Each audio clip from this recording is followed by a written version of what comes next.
So now that we have the logos placed where we want them, we're going to adjust the logos and the images so that everything starts to look a little bit more realistic.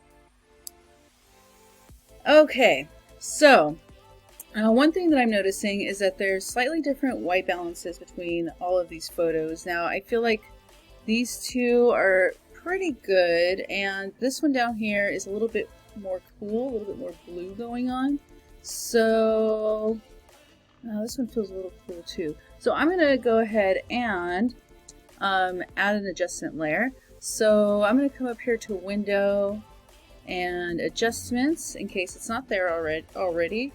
And I want to, maybe I'm going to start, this one is the one that's standing out the most to me. So I'm going to start with that. So I'm going to right click to make sure, I'm on the brush tool still. So that's why that didn't work. Make sure I'm on my move tool. I'm going to right click and click on the photo and make sure I'm on the right layer. There it is. And I'm going to come up here to the color balance adjustment layer and I'm going to click once.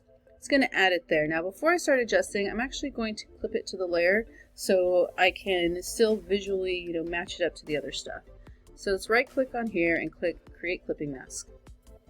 Okay, so now I can add just a touch of yellow. I'm not going to go crazy with this, okay? Just want to add just a little bit. Just a little bit. So it doesn't have such a cool looking tone. And you can see it, we're looking at the white against here and here. Oops. And it still looks pretty cool though. Maybe I really need to just adjust this one. I don't know. Let's see. Let's play around. And that's the thing with Photoshop. Sometimes it's just a bunch of playing. And if this goes away, you just have to double click on the little icon and it'll come back up. So let's go. Now, as I'm doing this, you can see that the hand is starting to look really weird. It's looking very greenish. So, what's going on? Why did I go to that layer? So let's add a little bit of magenta back in. Okay, and so that's feeling a little bit warmer. Maybe I need to adjust this one a bit. So I'm going to do the same thing. I'm going to make sure I'm on this layer. I'm going to go to this color balance. I'm going to right click and go to Create Clipping Mask. And then I'm going to go ahead and maybe add a little blue to make it a little cooler. Okay. I'm feeling like that's looking a little bit better. And this might not be necessary with the photos you choose. It just kind of depends. I don't know. Let's see. Alright, I feel like that's looking a bit better. Okay, cool. Okay, I think that's... Now this one, maybe it's the brightness of this one? Maybe I just need to brighten up these two a little bit. Let's try it out. Okay, click on here. Let's try, I'm gonna go with curves because it looks like this contrast is a little low also. So I'll pull the whites up a little bit and the blacks down a little bit. Okay, I think that's feeling better. That's clipped there. Now I also want to do the wall. The wall looks a little cool. So let's go ahead and add that there. Just a slight bit of contrast. And just adding that little bit of contrast actually, I think, brought it more in. Okay, so I'm feeling pretty happy with that. Now what I like to do is back up a bit. So I'm going to hit Command minus a couple times. Just kind of look at this. And you know what? That hand doesn't look right now. Right? That hand looks weird. So let's go back to this.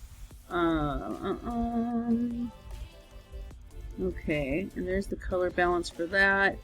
And I'm actually going to back off on this.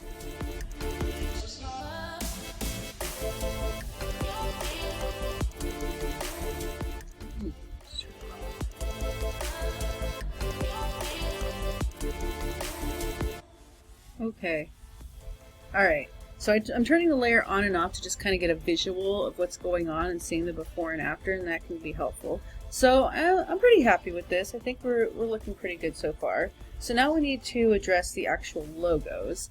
Let's start with this logo right up here. Okay, so what we're gonna do is I'm just gonna use a blending mode, and it's going to pretty much look like it's on the shirt. I'm going to use, I think, multiply. Yep, multiply looks like it's working pretty good.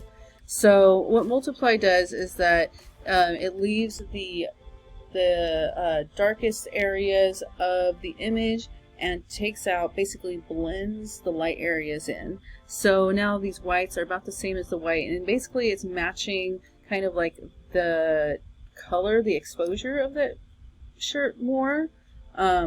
Before it was just like way too bright, right? So I think that is actually going to work pretty well. And I'm going to take, we have an opacity and a fill sliders here, and the fill just kind of backs off. The opacity makes it more transparent, but the fill kind of backs off on the actual image. So I'm going to come here and just pull this down. Oh, that's too much. I don't want it to start looking magenta-y. Just pulling it down just a little bit, and I think that's starting to look better. I'm going to make the logo a little bit smaller because I don't like how that's overlapping here and it just doesn't feel right. So I am going to hit Command T, and if I let's see, what do I want to do? If I hold down Option while I drag this, it's actually going to resize it, but from basically it's going to take it in towards the center of the image. So I'm going to do that.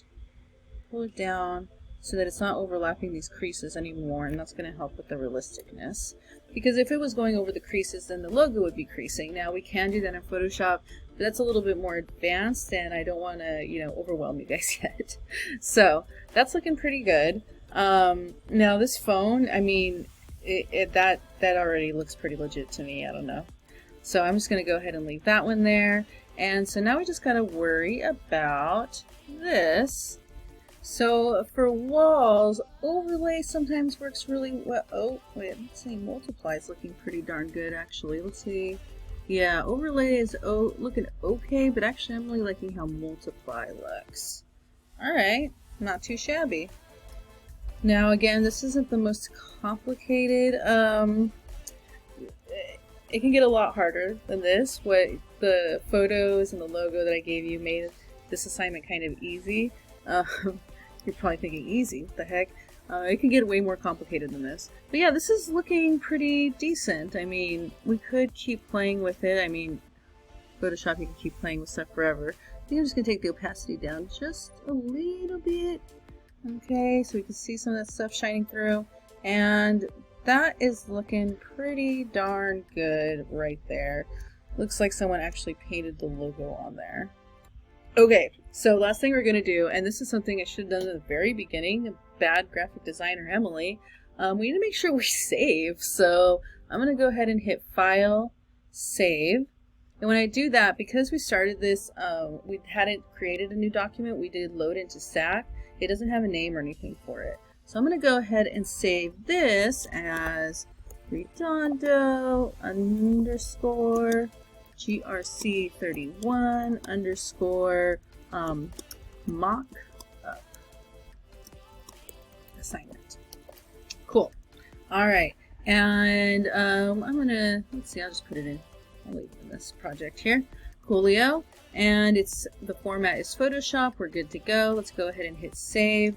If my computer had crashed or Photoshop had crashed before I did that, you would have lost everything. So bad designer, don't do that. Okay, so now that we've done that, it's time to move on to the next step.